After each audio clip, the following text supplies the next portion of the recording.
Bueno, creo que todos los que estamos aquí presentes, después de estar oyendo todos a los que han intervenido en la mesa 2 de esta tarde, podemos concluir el interés que tiene evidentemente el tema que todos estamos tratando. No es una cosa menor, no es una cosa que esté medio rota, que esté desusada, sino que es algo que tenemos que tener y poner en valor de manera casi inmediata. Es una responsabilidad cultural que todos tenemos y no la dejemos de tener abandonada en principio. Pero como reflexión general de los 4 intervinientes, yo diría que hemos visto también todo el recorrido, ¿no? Diríamos atlántico, desde Gibraltar, prácticamente allí en Algeciras, en donde diríamos estamos viendo ya lo de Palma Alta, como está empezando a adquirir una cierta vida, un cierto dinamismo, buscando precisamente un respeto cultural que esperemos que se consiga pronto, a nuestra propia tierra, que diríamos el segundo eslabón, que diríamos es que está un poquito más en mantillas en algunas cuestiones, pero que tiene también un interés extraordinario porque evidentemente empieza a adquirir vida y tiene además del interés del patrimonio unos paisajes que realmente son suntuosos y que de alguna manera complementan todo el contenido. Luego hemos pasado también a las costas de Francia a través de la profesora Dorje, que verdaderamente nos muestra toda la variedad y riqueza tipológica que en los distintos tiempos las baterías han ido adquiriendo precisamente por todo ese litoral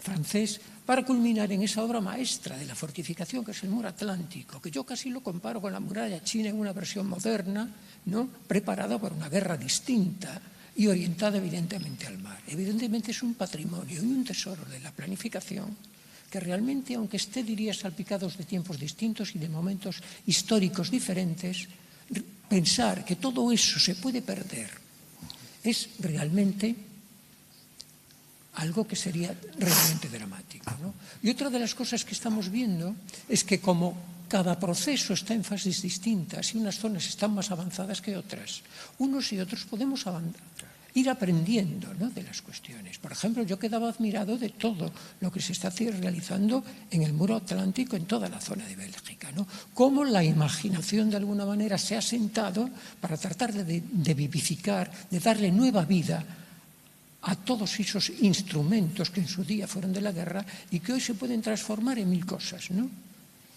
Artísticos, culturales, literarios, gastronómicos, ¿no? Es decir, que al final la imaginación, diríamos, es lo que puede servirnos de fundamental ayuda para hacer volver a vivir todas estructuras que en principio nacieron prácticamente solo para una cosa y que ahora, si les damos nueva vida, pueden vivir y potenciarse en el futuro para muchas más vidas y mucha más diversidad.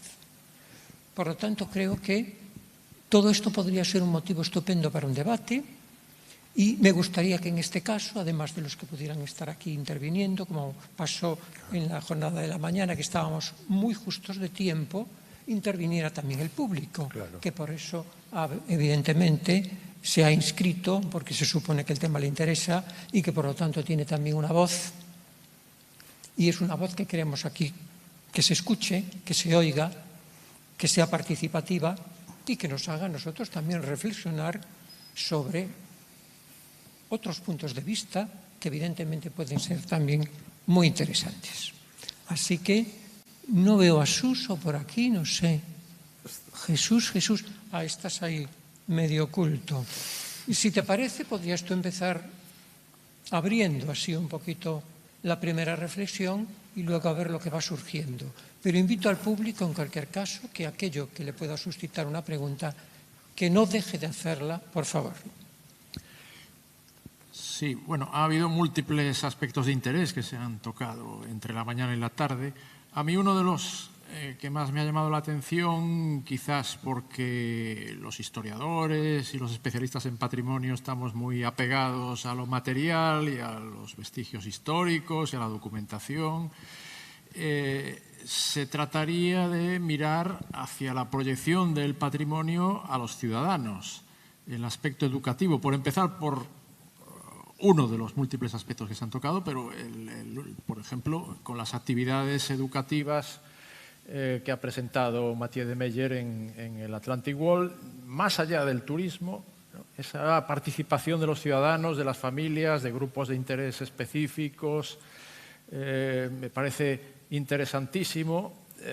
Yo en mis clases de patrimonio cultural en la Facultad de Historia de la Universidad de Santiago, precisamente ahora una materia que estoy recién comenzado el cuatrimestre, les planteo unos pequeños trabajos de curso en grupo sobre estas cuestiones de cómo potenciar valores más allá de los más evidentes que tienen que ver con la historia, con las formas, los materiales, los vestigios históricos, trabajando en propuestas de actividades educativas y entre ellas también la apertura a la creación contemporánea. Me parece otro elemento interesantísimo que el patrimonio histórico, con límites, con acotaciones, con un control, pueda ser soporte de intervenciones artísticas contemporáneas. Me parece otro valor enriquecedor, enormemente positivo y que ayuda también a conseguir esa proyección hacia la sociedad y la participación ciudadana,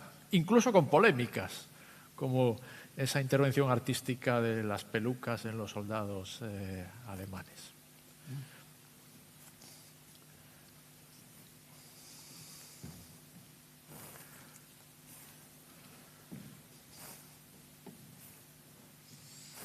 Yo, con permiso del moderador. Lo tienes. Mientras el público se anima a formular alguna pregunta, claro, cuando escuché a Mathieu decir los 65 kilómetros de costa que tenéis en Bélgica, claro, se me abrieron los ojos. Tengo que recordar que España tiene 8.000 kilómetros de costa, de los cuales casi un octavo de los 8.000, es decir, estamos hablando casi de 1.000 kilómetros, están en nuestra provincia de La Coruña, que para el que no lo sepa es la provincia de toda España que tiene más longitud de costa, incluidas las islas.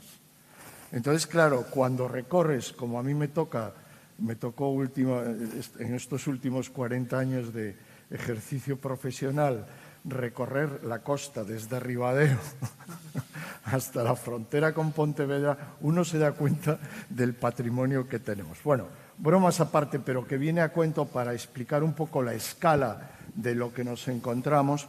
Desde luego estoy absolutamente encantado de que hayáis venido a contarnos vuestras experiencias, porque eso es, y ahora hablo más como ponente, hablo como parte de la organización. Eso es lo que queríamos precisamente conseguir. No queríamos abordar este importante proyecto de recuperación que hoy hablaba en la comida con Joaquín. Pretendemos que sea ambicioso, desde luego lo de Paloma Alta me parece excelente, pero queríamos también no caer en los errores que en otros lugares se puede haber caído. Es decir, que esto fuese un primer paso, quizás modesto, es verdad, es una inversión de 1 millón de euros en esta primera fase, que no es mucho para tener en cuenta 3 baterías que queremos abordar, pero sí por lo menos aprovecharnos de vuestras experiencias para saber al menos lo que no debemos hacer. Y si hay algún arquitecto, que es posible que sí, que en la sala lo haya, que pueda presentarse al concurso que vayamos a hacer, por lo menos eso, que se empape bien de estas magníficas experiencias a la escala a la que estamos hablando, para que entre todos podamos conseguir que esta recuperación sea exitosa y demás. Yo no lo voy a ver porque, comentaba en broma, me falta 1 mes y 1 día para mi jubilación, pero después de 40 años en la casa ya uno, pues, creo que se merece que los compañeros que vengan detrás puedan abordar un magnífico proyecto con las experiencias que nos acompañan. Yo sí quería decir una cosa que creo que me ha gustado muchísimo de la exposición de Mathieu. Creo que es muy importante el enseñarle esto a los niños. El tema de organizar conferencias, o más que conferencias, charlas en los colegios, desde esto a un chaval de primaria es difícil, ¿no? Pero ya en eso sí que se les puede empezar a enseñar estas cosas. Creo que es una labor muy, muy importante. Evidentemente coincido con lo que ha dicho Macio y, bueno, allí en el campo de Gibraltar estamos empezando a intentar hacerlo. Bueno, a intentarlo. Ya tenemos algunos acuerdos con los ayuntamientos para impulsar el explicarle estas cosas a los niños. Es fundamental. Entre el público, ¿hay alguien que quiera hacer alguna pregunta? Hay un micrófono móvil que se puede transportar. Sería estupendo unha interactuación. Sí. Hola, moi boas. Eu primeiro quería agradecer a esta organización das xornadas porque fai anos que era necesario facer un evento desta índole. Estou aquí arriba, por si non se me ve. Tiña unha pregunta para Mathieu e para todos en xeral, para fomentar un poquinho o debate.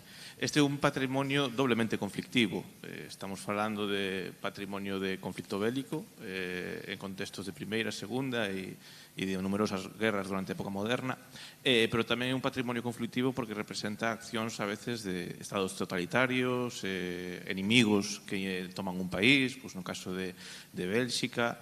Entón, quería saber, sobre todo no caso de Bélxica, como lidiar con estas cuestións, porque tal vez esta representación de soldados alemáns da Wehrmacht nun búnker, pois en Alemania podería ser impensable ou moi debatible, xerar moito debate, non? Entón non sei se este debate se fixo en Bélxica ou non, e despois, xa que estades co proxecto Atlantic Wall, penso que tamén España debe estar nese proxecto porque, como vimos, Paloma Alta en 1940, baterías do Golfo Ártaro reforzadas e Rías Baixas igualmente no contexto da Segunda Guerra Mundial, e penso que tamén temos unha oportunidade histórica na Península Ibérica para estar dentro destas dinámicas europeas que se dan en Bélxica, pero por toda esta costa que era un muro de separador, pero que hoxe en día, por sorte, pode ser un muro de unión, non?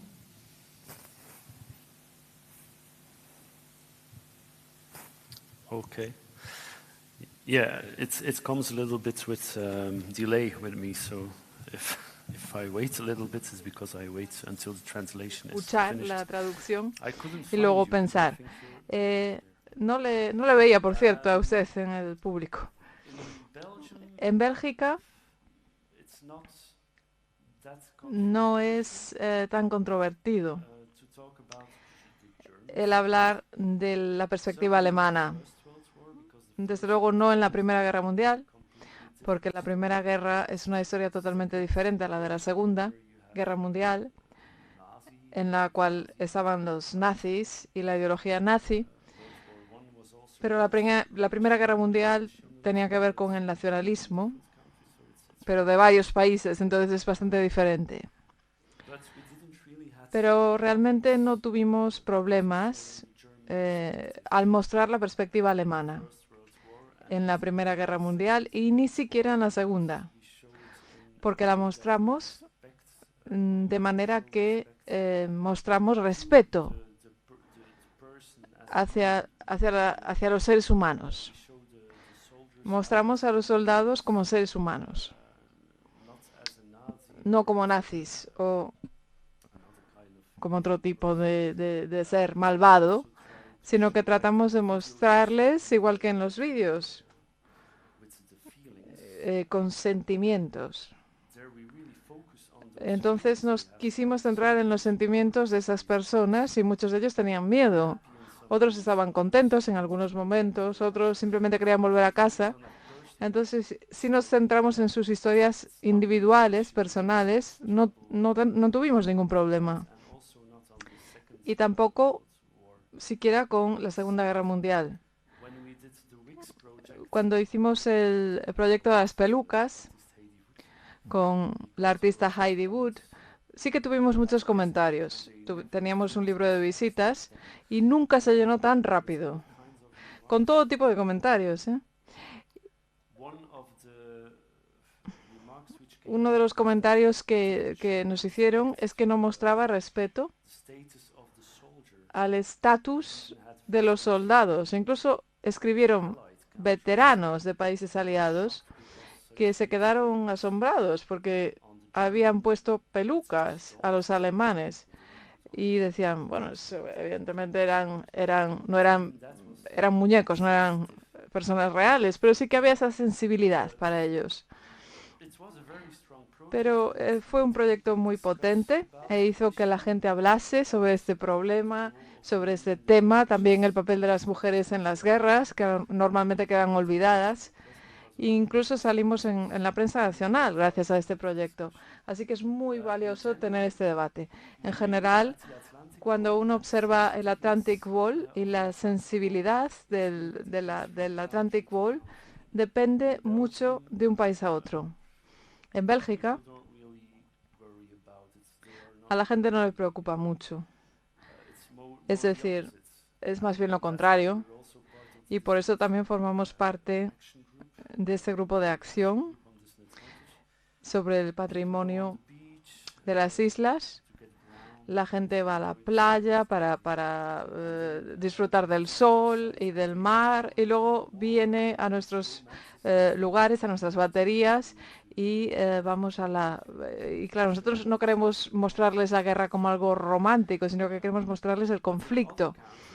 Pero en otros países como Alemania, la mayor parte de los búnkeres del Atlantic Wall desaparecieron y ellos, los alemanes, lo ven desde otra perspectiva.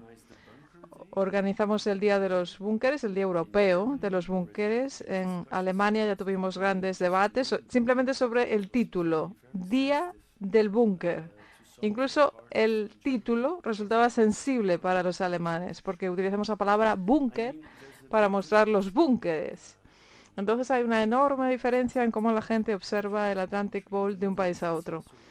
En Holanda hay más sensibilidad que en Bélgica, porque hubo más fallecidos del lado holandés. Por tanto, varía. Cuando uno va a Dinamarca, por ejemplo, hay una historia más como romántica entre una mujer danesa y un soldado alemán, y estaba como todo romantizado.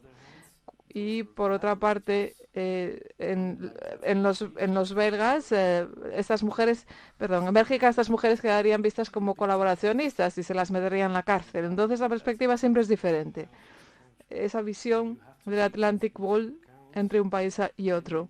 Y hay que tener en cuenta cuando uno cuenta la historia del Atlantic Wall a un público internacional, esas diferentes perspectivas.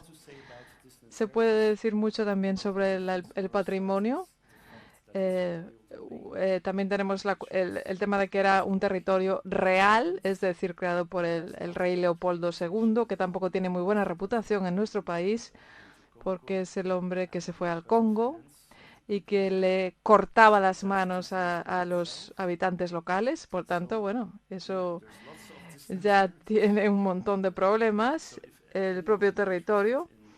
Entonces, si a alguien le interesa este aspecto específico, tenemos este grupo de acción de la Agenda Urbana del Ministerio Federal alemán. Y la gente que está interesada también puede formar parte de este grupo de acción. Realizamos una reunión en Barcelona el año pasado, por cierto. No sé si es una respuesta adecuada a la pregunta.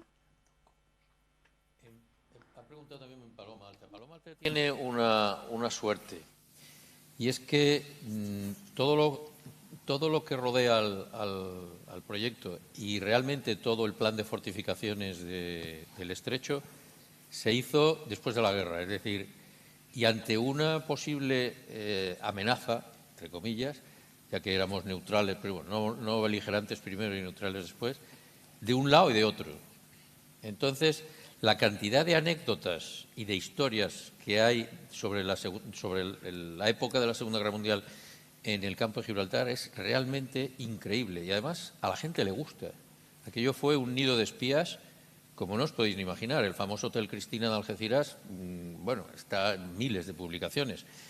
Entonces eso la gente lo sabe, con lo cual no hay ese elemento que pudiera causar rencillas entre dos, digamos, grupos que pudieran pensar de distinta forma. Como fue una cosa para defendernos del exterior, realmente no se aprecia. Hay un gran cariño por todos los búnkers, las rutas que se organizan en los búnkers y las visitas son increíbles.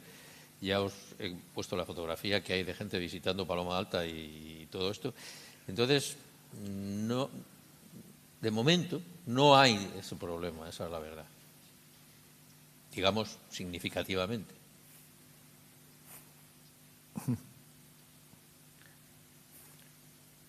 No sé si Fernando Cobos, tenías antes la mano, me parece, ¿verdad? Es que yo aquí estoy deslumbrado, no veo nada prácticamente. Sí. Bueno, iba a hacer una referencia sobre nuestros valores en la fortificación, pero habéis sacado un tema que me parece muy interesante, que empezamos a estudiar hace muchos años y tengo algunas cosas publicadas, que es el tema del reconocimiento de valores de la fortificación y el problema del valor de la identificación de la población con la fortificación. Es cierto que a lo mejor en Paloma Alta no hay problemas, pero sí los hay, por ejemplo, en Montjuïc, o sí los hay en San Fernando de Figueras, por ejemplo, desde el nacionalismo catalán, o los ha habido, por ejemplo, en muchos otros lugares, ¿no? En ese repaso que dábamos esta mañana en las fortificaciones del Imperio Español a lo largo del mundo, pues en América Latina no tienen ningún problema, es decir, los castillos de Cartagena de Indias son colombianos y claramente y no tienen problemas, o los cubanos son cubanos, pero sin embargo en el norte de África las fortificaciones españolas no las ven exactamente igual, ¿no? Entonces, ese problema de la identificación nos dimos cuenta al principio que era un problema grave en el caso de la fortificación. Estoy pensando, por ejemplo, en el fuerte San Cristóbal de Pamplona, por ejemplo, ¿no? También tiene problemas de interpretación y de lectura. Porque fue una cárcel y a veces fueron edificios represivos, a veces se les ve por la población como una cosa negativa, ¿no? Pero el problema, yo creo, la clave está en no caer en esa interpretación, ¿no? Es decir, hay muchos valores asociados a la fortificación que no tienen que ver necesariamente con la identificación patriótica, ¿no? Yo tengo una anécdota con mi hijo de 4 años. Cuando mi hijo tenía 4 años estábamos viendo el Museo de la Muralla Púnica de Cartagena, España. Entonces hay un vídeo en el que aparece como los cartagineses que llegan, fundan la ciudad de Cartagena y cómo Aníbal sale a la conquista de Roma con sus elefantes desde Cartagena, ¿no? Entonces mi hijo pequeño era un soldado cartaginés encima de un elefante, se le veía feliz a la conquista de Roma, pero de repente, sin solución de continuidad, se presenta en el vídeo del museo Publio Cornelio Escipión a tomar Cartagena. Está contado en primera persona por Publio Cornelio Escipión. Entonces mi hijo pequeño era un centurión romano al frente de una tortuga a la conquista de la ciudad de Cartagena. Y cuando acaba el vídeo, con la toma de Cartagena por los romanos, en ese momento de silencio justo después del vídeo, mi hijo se vuelve a mi lado y me dice: oye, papá, pero entonces nosotros, los buenos, ¿quiénes somos? Es decir, el problema, evidentemente los españoles no tenemos problema de decidir entre cartagineses y romanos, creo. Pero sí tenemos cierto problema entre islámicos y cristianos, ¿eh? Ese no le tenemos tan superado, ¿no? Por tanto, el problema de la identificación es un problema importante. Es un problema importante, además, porque es una trampa en la que estamos cayendo. El patrimonio no es valioso porque la población se identifique con él. El patrimonio es valioso por otras muchas causas. Y cuando se produce una relación viciada de identificación patriótica con patrimonio, se producen cosas como lo de los budas de Afganistán o como lo que ha ocurrido en Palmira. Es decir, es complicado ese mecanismo. Por tanto, hay otra serie de valores que tiene el patrimonio. Y entonces se conecto con lo primero que quería decir, y no quiero extenderme mucho, que están más allá del conflicto bélico y que tiene mucho que ver con la forma de entender el territorio, que tiene que ver también con la tecnología, que tiene que ver con el paisaje. Y una de las cosas sorprendentes del ejemplo belga, pero que también ya ocurría en muchas cosas parecidas que se están haciendo en Holanda, es que decidieron que tenían miles de búnkers. Y que no todos los búnkers podían ser un museo del búnker, porque entonces cuando tenían 900 museos del búnker la gente se aburriría. Y por tanto, algunos podrían hacer unas cosas y en otros podrían hacer otras. Es decir, en España tenemos un concepto un poco sagrado del patrimonio, ¿no? Es decir, está catalogado, no se puede tocar. No está catalogado, se puede tirar. No, no. Hay cosas intermedias. No todas las iglesias románicas que no son BIC se pueden derribar. A nadie se le ocurre derribar iglesias románicas, aunque no estén declaradas, ¿no? Creo yo, ¿no? Pero entonces hay distintas graduaciones y por tanto tenemos un patrimonio muy amplio en el que casi todo cabe si hay un reconocimiento adecuado de valores que permite decir, la famosa pregunta, ¿es lícito hacer un comercio en una iglesia? Dice, bueno, pues no sé, si la iglesia es un ejemplo barroco. Yo conozco en Salamanca una tienda de Zara en una iglesia, en una ruina de una iglesia muy bonita. Claro, si quiere usted hacerlo en San Baudelio de Berlanga o en San Isidoro de León, le diré que no. ¿Por qué? Porque los valores de San Baudelio de Berlanga o San Isidoro de León son distintos que los de la iglesia en la que se ha hecha la tienda de Zara de Salamanca, ¿no? Por tanto, ese tipo de aceptar que hay distintos tipos de valores y distintos tipos de formas de protección dentro de los monumentos, pues permitirá poder hacer acciones, yo creo, imaginativas y al mismo tiempo ser respetuosos con lo que tenemos que ser respetuosos y ser imaginativos con lo que podemos ser imaginativos. Pero es un problema de reconocimiento de valores, de catalogación, de conocimiento, porque pues, sin conocimiento no se puede actuar. Y cuando conocemos, cuanto más conocemos, más sabemos dónde hacemos daño y dónde no hacemos daño y qué podemos hacer en un sitio o en otro. Un poco, pero no sé exactamente, no sé si algunos de los ejemplos que ha puesto Emily de las casas, de las torres reconvertidas en casa, me parecían maravillosos, claro. Absolutamente maravillosos. Daban ganas de decir, mira, qué bien, qué bonito. Tal, no es un fuerte, no han hecho un museo de la torre en las 160 torres que se conservan. Hay alguno que se ha hecho una casa y qué bien. A mí me parece fantástico. Muy bien. Sobre todo si besar a Bernard, me imagino. Que eso le añadirá valor también a la cuestión, ¿no? Si me permitís una breve pregunta en relación con esto que acaba de comentar Fernando sobre los usos del patrimonio, en definitiva, también. Y también con los ejemplos que precisamente enseñó Emily. Mi pregunta es, ¿hay algún tipo de revisión, de cuestionamiento de esas apropiaciones, concesiones, compras privadas de edificios militares en Francia hoy en día? Porque entiendo que se remontan bastante tiempo atrás. Lo digo porque aquí en España hay un tema reciente que se suscitó en relación con patrimonio marítimo, con faros que hoy en día no tienen personal, no están obsoletos al 100%, pero al estar automatizados ya no necesitan personal, los edificios de los faros están vacíos, degradándose, vandalizándose en algunos casos. En 2013 se puso en marcha un programa llamado Faros de España que abría la posibilidad de distintos usos culturales, de observación de la naturaleza, pero también hoteleros. Y ahí surgió la polémica, sobre todo con los usos hoteleros. Ha habido, creo yo recordar, bastante rechazo y problemas todavía hoy que se están evidenciando, por ejemplo, con Illapancha aquí en Ribadeo, que habéis visto recientemente en la prensa, que el concesionario del pequeño hotel que se monta allí cierra la puerta, el alcalde manda a retirar la verja para que entren los ciudadanos. Bueno, hay conflictos de cierta gravedad con esta cuestión de lo privado y lo público en este tipo de edificios. Dime otra vez la cuestión. La cuestión es si en Francia esto está experimentando alguna polémica, cuestionamiento, o estas personas que tienen su residencia de verano, entiendo yo, en la costa francesa disfrutan de ella a perpetuidad sin que haya ninguna otra revisión ni... La polémica es para la arquitectura religiosa, las iglesias, los conventos, pero para la arquitectura militar y las certificaciones, todo el mundo está muy feliz porque por fin hay una solución y son familias que gastan todos sus sueldos y dinero para restaurar, vivir, y entonces es visto como hace creo 5 años que el público ha cambiado de opinión. Antes la gente que tenían castillos, arquitectura un poco excepcional, eran los ricos.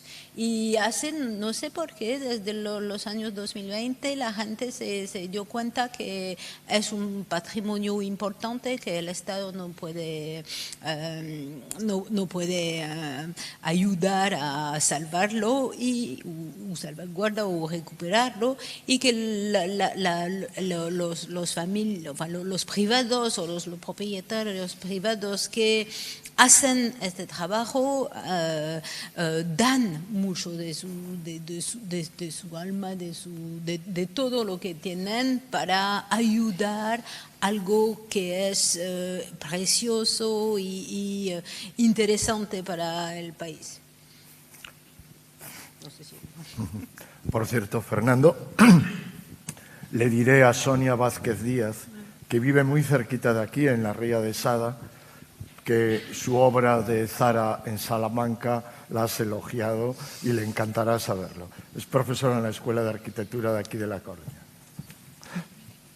Fernando, tu reflexión me pareció estupenda. En casi todo tendría que decir que participo de lo que a ti te preocupa, pero evidentemente hay que asumir que va a ser muy difícil que todos pensemos de la misma manera cuando nos enfrentamos con el tema de patrimonio, y cada uno lo va a leer un poco como quiera, como pueda, y en función también de sus sentimientos culturales, patrióticos y nacionales, ¿no?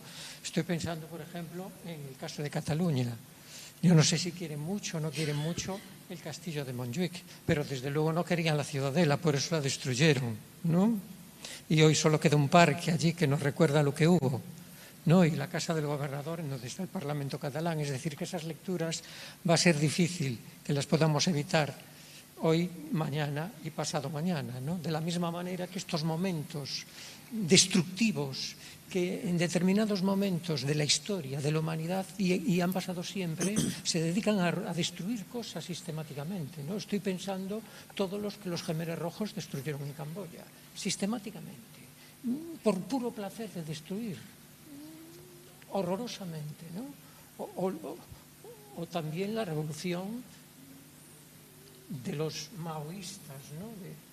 No me acuerdo ahora el nombre, cómo se llama, pero todos conocemos que también afectó tremendamente al patrimonio chino, cultural, histórico de toda la vida. Eso va a seguir ocurriendo en momentos dramáticos y va a ser inevitable, ¿no?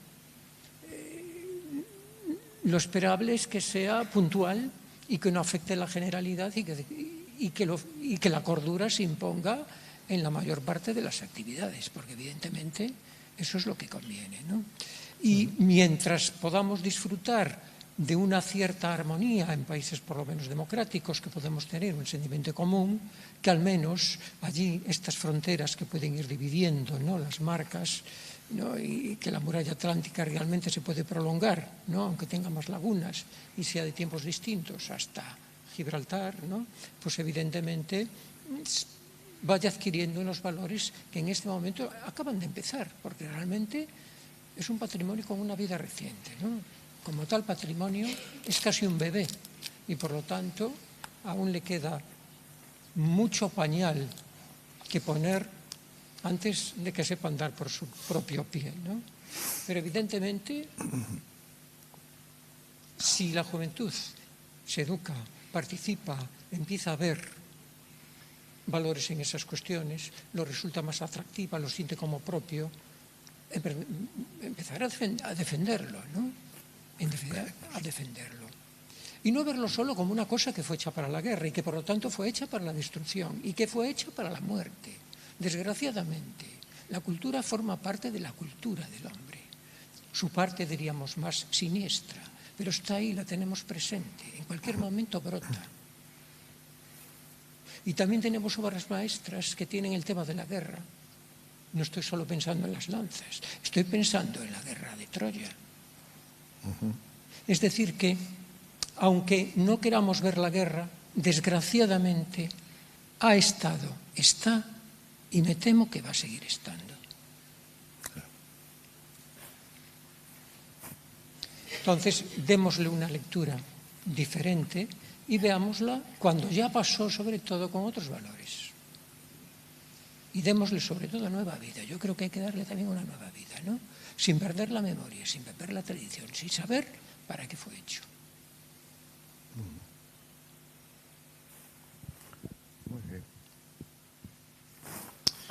Hola, buenas tardes. Primero agradecer este congreso, estas ponencias y demás. Muchas gracias a todos los ponentes porque es interesantísimo. Y bueno, aprender sobre todo de los distintos lugares donde ya se están realizando cosas. Entonces, a colación un poco de todo esto, también de estas preguntas que se estaban hablando de usos privados, públicos y demás, quería saber, nosotros que estamos un poco más en pañales con todo este proceso de puesta en valor y musealización de todas las...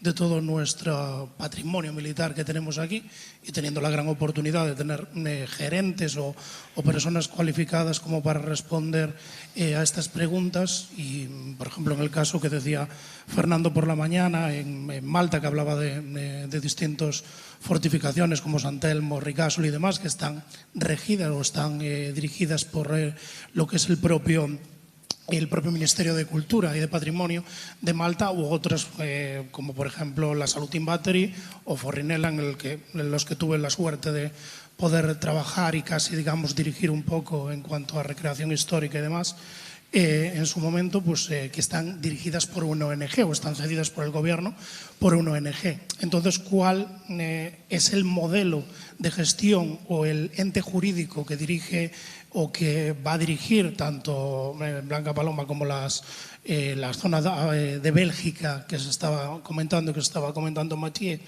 del muro atlántico, y cuál es digamos, hacia dónde se dirige, o si ya hay planes de cuál será el organismo gestor de este patrimonio de aquí, para saber también un poco los usos y tanto que lo disfrute el público en general como también las empresas privadas de aquí, pues ayudemos y a la vez nos beneficiemos también de todos esos recursos para poder mostrar nuestros monumentos y nuestra historia a los visitantes o a la propia gente de aquí que se acerca a conocerlas. Gracias.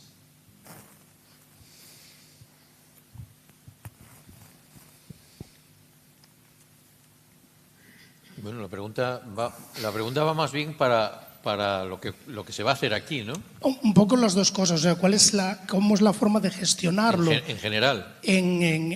Tanto en Tarifa como en Bélgica, y cuál va a ser después, o sea, aquí, cuál se supone que va a ser modelo.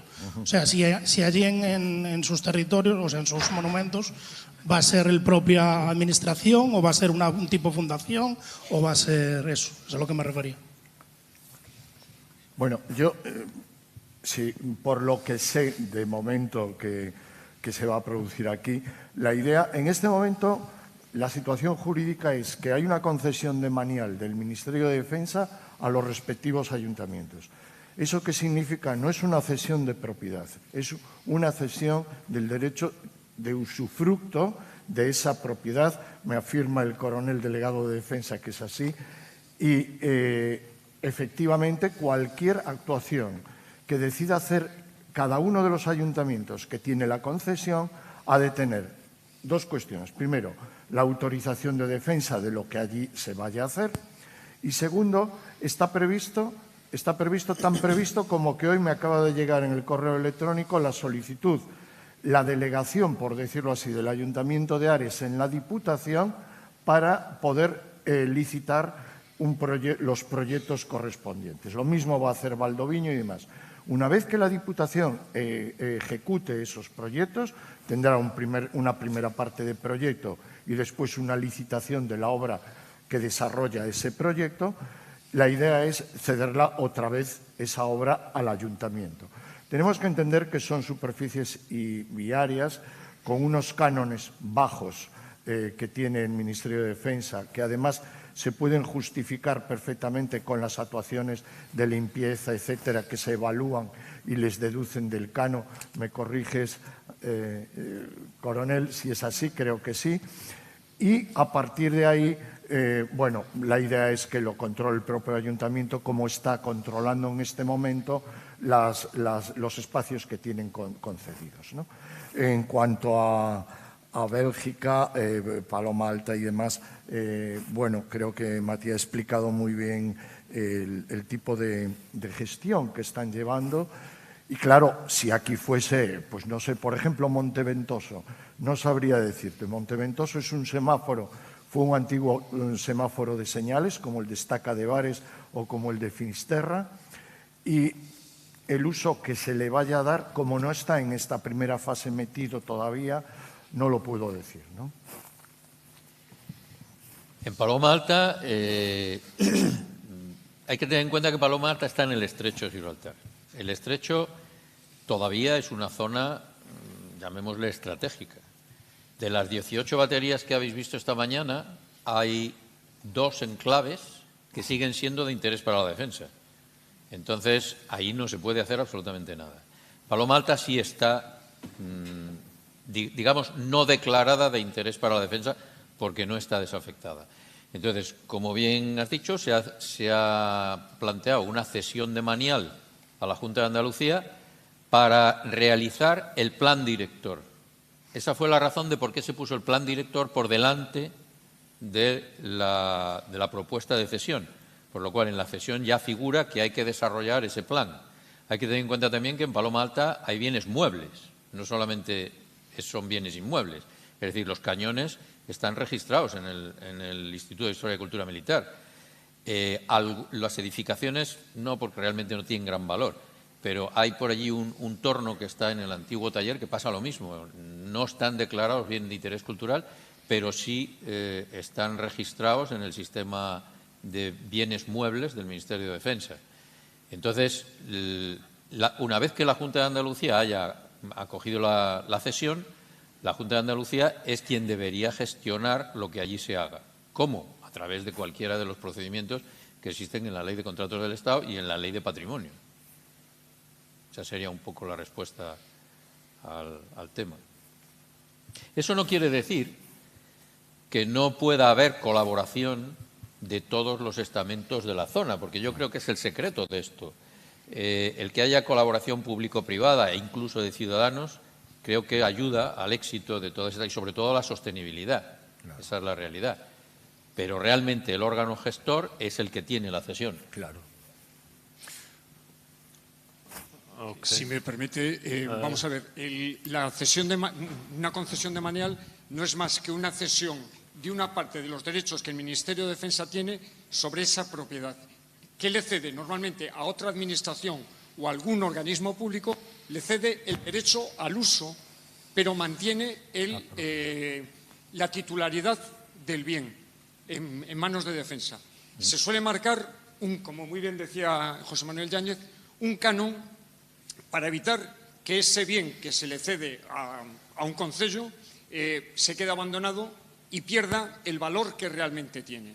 Entonces, ese canon que se fija anual se puede justificar, viene recogido así en todos los convenios de concesión de Manial, se puede compensar con el coste de las actuaciones que anualmente vaya realizando ese municipio, universidad. Caso paradigmático que está ahora en marcha y que sale bastante en la prensa, la ciudad de las TIC en La Coruña, antigua fábrica de armas, se cede demanialmente a la Universidad de La Coruña, organismo público, sin ánimo de lucro, que lo que va a hacer es crear ahí un polo tecnológico de conocimiento, de desarrollo, de investigación. Tiene un canon marcado, elevado porque estamos hablando de una cesión de 110.000 metros cuadrados de suelo industrial, de uso industrial. Entonces, tiene un canon elevado, pero claro, esos 110.000 metros cuadrados ya solamente de vigilancia, mantenimiento, corte de árboles, el desbroce, solamente con eso cubren totalmente el canon. A día de hoy, ningún año han tenido que poner un euro del bolsillo, porque es más lo que gastan que el importe del canon. Entonces, lo que se busca es darle un uso público a un bien que es de defensa para que revierta en beneficio de la sociedad. A fin de cuentas, defensa, esto es un poco como la Hacienda somos todos, pues defensa también es una parte del todos. Entonces, consciente a veces de determinadas zonas que tienen un valor, por lo que sea, en la que la sociedad puede sacarle mucha rentabilidad, pues se cede siempre con esa premisa, que es a un organismo, a otra administración, un organismo público, o bien que no haya un ánimo de lucro en ello. Hay un sistema que funciona, por ejemplo, es el caso, no sé si lo conocen, si han estado alguna vez en Jaca, la Ciudadela de Jaca, que es actualmente es el cuartel, o uno de los cuarteles más antiguos que sigue habiendo en España, aunque ya no esté en uso.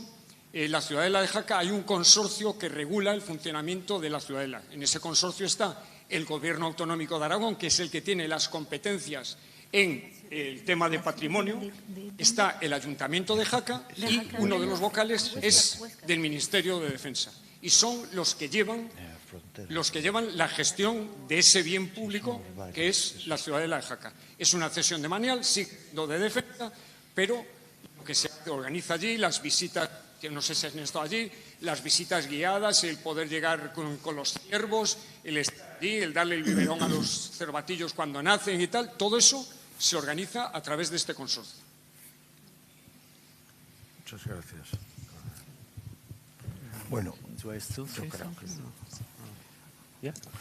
Bueno, entonces, Mathieu. Yeah, I still say something about Belgium. Oh. Yeah. In Belgium, it's not very complicated. No es muy complicado. Yo trabajo para la provincia de Flandes Occidental.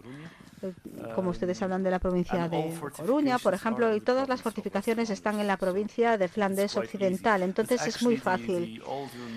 Y de hecho, los vestigios más antiguos del Atlántico, bueno, de hecho, esto recae en el gobierno de Flandes, que es responsable de patrimonio, entonces ellos tienen una visión general de todo el patrimonio y tienen que protegerlo, etcétera.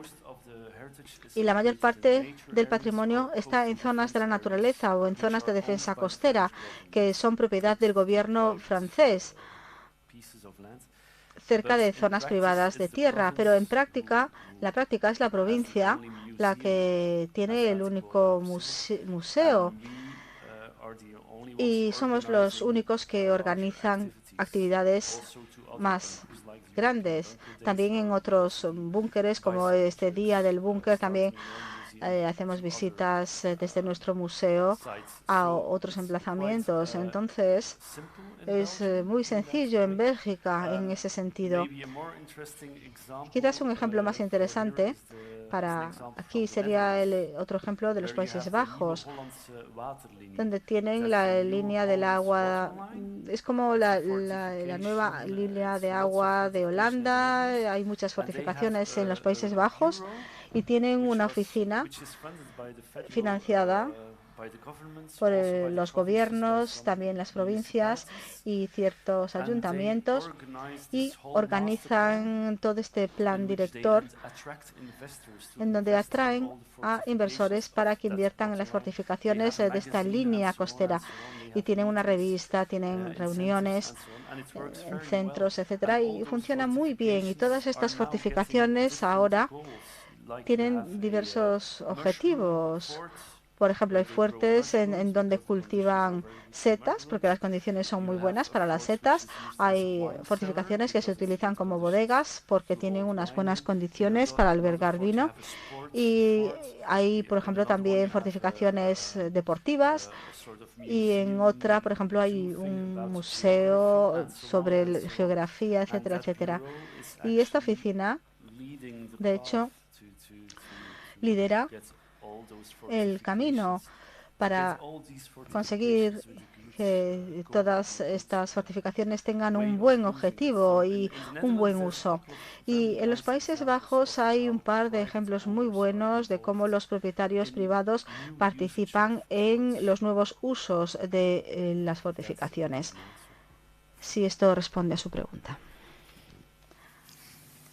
¿Cerramos el acto entonces? Yo creo que sí. Muy bien. Entonces, los emplazamos a la jornada de mañana, que promete evidentemente ser tan interesante, por lo menos como la de hoy. Yo lo he pasado muy bien, tanto aquí como ahí, y esperemos que mañana pase lo mismo. Esperemos. Así que muchas gracias por haberse inscrito y haber estado aquí en cuerpo presente, ¿no?